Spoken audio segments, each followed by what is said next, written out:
भारताचा पाकिस्तानवर दणदणीत विजय। टी20 वर्ल्ड कपमध्ये भारतानं पाकला चारली धूळ। पाकिस्तानला 90, भारताची सुपर 8 मध्ये धडक। गोलंदाजी आणि फलंदाजीतही चमकदार कामगिरी।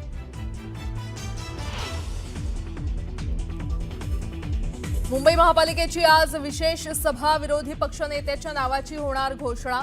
ठाकरेंच्या शिवसेनेच्या गटनेत्या किशोरी पेडणेकरांचं नाव चर्चेत।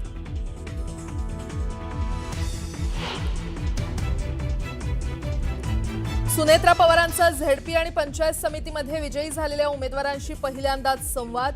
अजितदादांच्या जाण्यानं आपण पोरके झालो, सुनेत्रा पवार भावूक।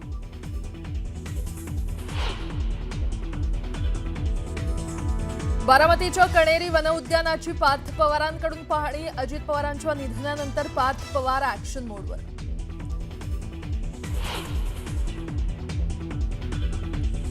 पुण्यातील आंदोलन भाजप आणि काँग्रेसला भोवलं। दोन्ही गटच्या नेत्यांसह 100 जणांवर फरासखाना पोलिसात गुन्हा दाखल। आंदोलनावेळी कार्यकर्त्यांकडून करण्यात आली होती दगडफेक।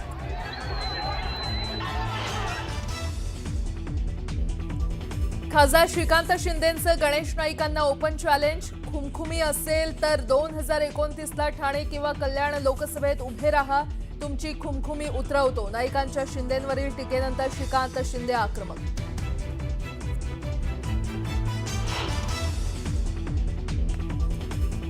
वेल्डिंग लेबरनं चुकीची वेल्डिंग कट केल्यानं मुलुंडमध्ये अपघात। तपासातून माहिती समोर।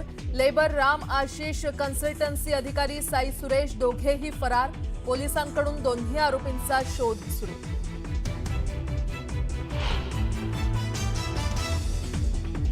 आणि भुवनेश्वरमधील आझाद नगर इथे झालेल्या बॉम्ब ब्लास्टचा धक्कादायक सीसीटीव्ही समोर।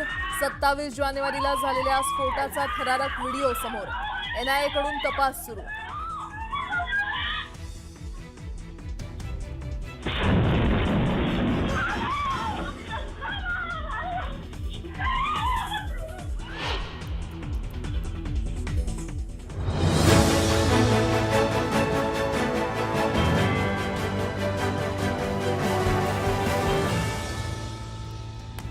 न्यूज 18 मराठीच्या कॉटन किंग स्टुडिओ मध्ये आपलं स्वागत। नमस्कार, सुप्रभात, गुड मॉर्निंग। मी प्राजक्त तांडेल, तुम्ही पाहताय न्यूज 18 मराठी, आवाज महाराष्ट्राचा। सकाळच्या पहिल्या बातमीपत्रामध्ये आपलं सगळ्यांचं स्वागत। आणि सुरुवातीलाच एक मोठी आणि आनंदाची बातमी।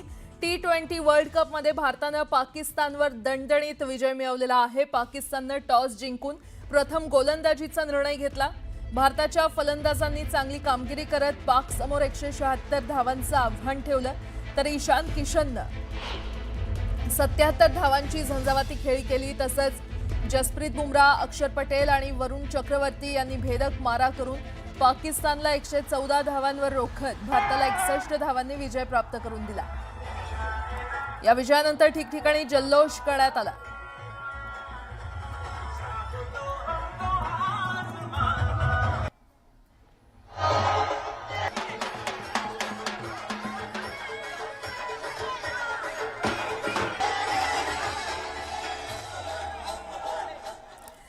अठ्ठावीस जानेवारीला अजित पवार यांचं विमान कोसळलं आणि संपूर्ण महाराष्ट्र हादरला। अपघातासंदर्भात विविध शंका उपस्थित केल्या जात आहेत। अपघाताचे काही सीसीटीव्ही दृश्य देखील समोर आले होते।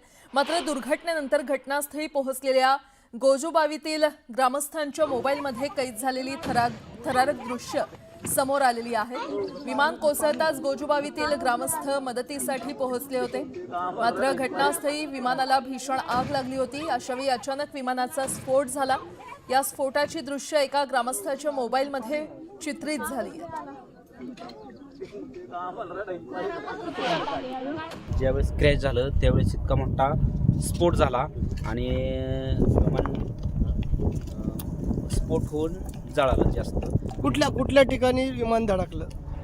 हे काय इकडच्या ठिकाणी विमान धडकलं जास्त।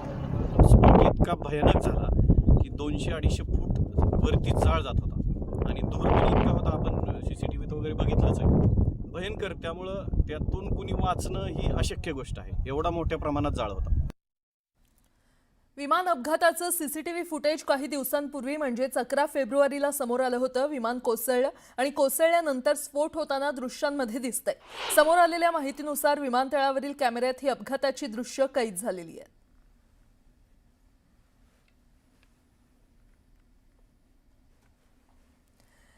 बारामती विमान अपघाताची यापूर्वी 2 सीसीटीव्ही फुटेज समोर आले होते. पहिलं दृश्य अपघात स्थळाजवळ असलेल्या पेट्रोल पंपावरील कॅमेऱ्यात चित्रित झालं होतं. सकाळी 8:45 विमान कोसळलं आणि मोठा स्फोट झाला. स्फोटानंतर धुराचे लोळ आकाशात पसरले. तर दुसरी दृश्य गोजुबावी ग्रामपंचायतीच्या सीसीटीव्हीची आहेत.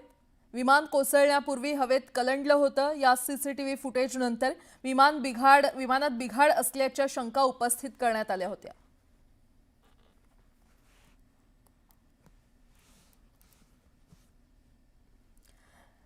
पुढची बातमी पाहूयात. दिवंगत अजित पवारांच्या विमान दुर्घटनेनंतर सुनेत्रा पवार यांनी झेडपी पंचायत समितीमध्ये विजयी झालेल्या उमेदवारांशी पहिल्यांदा संवाद साधला. सुनेत्रा पवार यावेळी बोलताना भावूक झालेल्या पाहायला मिळाल्या. सर्व विजयी उमेदवारांचं त्यांनी अभिनंदन करत दादांचं स्वप्न साकार करणं हीच खरी श्रद्धांजली असेल असं मत त्यांनी व्यक्त केलं. बारामतीत जिल्हा परिषद आणि पंचायत समितीमध्ये विजयी झालेल्या उमेदवारांनी सुनेत्रा पवार यांची भेट घेतली.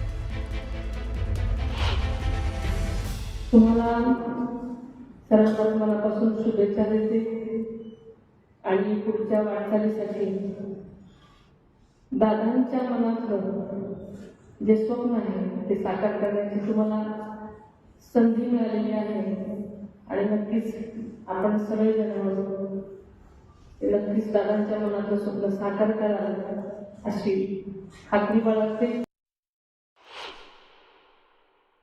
छान एका क्षणात आपण सगळे पोलिटी झालो, पण दादांचं नेहमी काम आणि काम हेच एक ध्येय असल्यामुळे दादांना आवडणाऱ्या गोष्टीच आपण सगळ्यांनी केल्या पाहिजेत. बातमीपत्रामध्ये आता पाहणार आहोत सकाळच्या महत्त्वाच्या 100 बातम्या अतिशय वेगवान स्वरूपात. सुरुवात करूया. मुंबई महापालिकेच्या विशेष सभेत विरोधी पक्षनेत्याच्या नावाची घोषणा होणार आहे. दरम्यान ठाकरेंच्या शिवसेनेच्या गटनेत्या किशोरी पेडणेकरांचं नाव चर्चेत आहे. समित्यांमधील सदस्यांच्या नावाची देखील घोषणा केली जाणार आहे.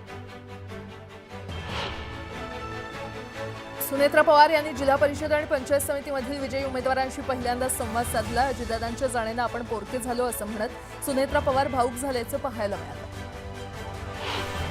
बारामतीच्या कणेरी वन उद्यानाची पार्थ पवार यांनी पाहणी केली. अजित पवार यांच्या निधनानंतर पार्थ पवार ऍक्शन मोडवर आल्याचं पाहायला मिळालं. मतभेद विसरून बीडच्या विकासासाठी एकत्र येण्याचं आवाहन महाशिवरात्रीनिमित्त धनंजय मुंडे यांनी केलं. उपमुख्यमंत्री सुनेत्रा पवार यांच्या नेतृत्वाखाली सर्वांनी एकत्र काम करण्याची गरज असल्याचं त्यांनी स्पष्ट केलं.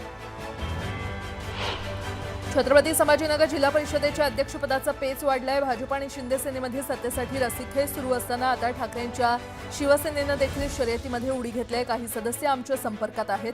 जर कोणी पाठिंबा दिला तर आम्ही नक्कीच सत्ता स्थापनेचा विचार करू असं अंबादास दानवे म्हणाले. यावरून भाजप आमदार संजय केणेकरांनी टीकास्त्र डागलं. इम्तियाज जलील यांनी आपल्या नवनिर्वाचित नगरसेवकांसह जोरदार शक्ती प्रदर्शन केलं. यावरून भाजप आणि एमआयएम मध्ये टीकास्त्र रंगलं. भाजप आमदार संजय केणेकरांनी दहशतीची रॅली म्हणत जलील यांच्यावर जोरदार निशाणा साधला. मुख्यमंत्री देवेंद्र फडणवीस राज्याचे वित्तमंत्री असणं हा एक सुवर्णयोग असल्याचं वक्तव्य मंत्री पंकजा मुंडे यांनी केलं. ग्रामीण युवकांसाठी नव्या योजना राबवणार असून युवकांना उद्योजक बनवण्याचा आमचा संकल्प आहे असं पंकजा मुंडे म्हणाले. खासदार श्रीकांत शिंदेंनी गणेश नाईकांना ओपन चॅलेंज दिलंय. खुमखुमी असेल तर 2029ला ठाणे किंवा कल्याण लोकसभेतून निवडणूक लढवा. तुमची खुमखुमी उतरवतो असं म्हणत एकनाथ शिंदेंवरील टीकेला श्रीकांत शिंदेंनी जोरदार प्रत्युत्तर दिलं. नाईकांच्या टीकेनंतर श्रीकांत शिंदे आक्रमक झाल्याचं पाहायला मिळालं. टिपू सुलतानबाबतच्या वक्तव्यावरून हर्षवर्धन सपकाळ यांनी सारवासारव केली. वक्तव्याचा विपर्यास केल्याचा दावा सपकाळ यांनी केला. तर धचा माग करण्याची भाजपवाल्यांची जुनी सवय असल्याचं म्हणत हर्षवर्धन सपकाळ यांनी भाजपवर निशाणा साधला.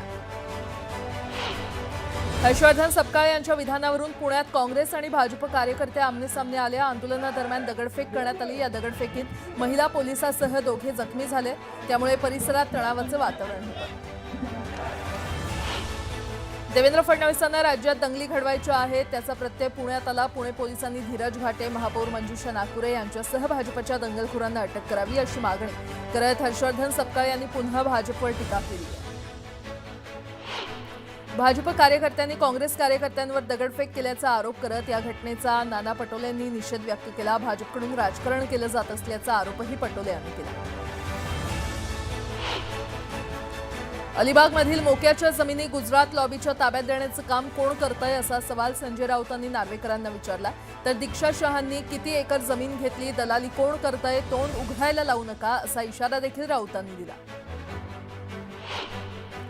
अजित पवारांच्या विमान अपघाताबाबत रोहित पवार यांनी केंद्रीय गृहमंत्री अमित शहांना पत्र लिहिलंय. विमान अपघाताची सखोल चौकशी करा, माझ्यासह लोकांच्या प्रश्नाची उत्तरं मिळावीत अशी मागणी रोहित पवार यांनी या पत्राद्वारे केली आहे. धाराशिव जिल्हा परिषद अध्यक्षपदाचा वाद देवेंद्र फडणवीस आणि एकनाथ शिंदेंच्या कोर्टात गेला. शिवसेनेकडून भाजपला 2.5 वर्षांचा प्रस्ताव देण्यात आला असून अंतिम निर्णय मुख्यमंत्री आणि उपमुख्यमंत्री घेणार असल्याची माहिती प्रताप सरनाईक यांनी दिली.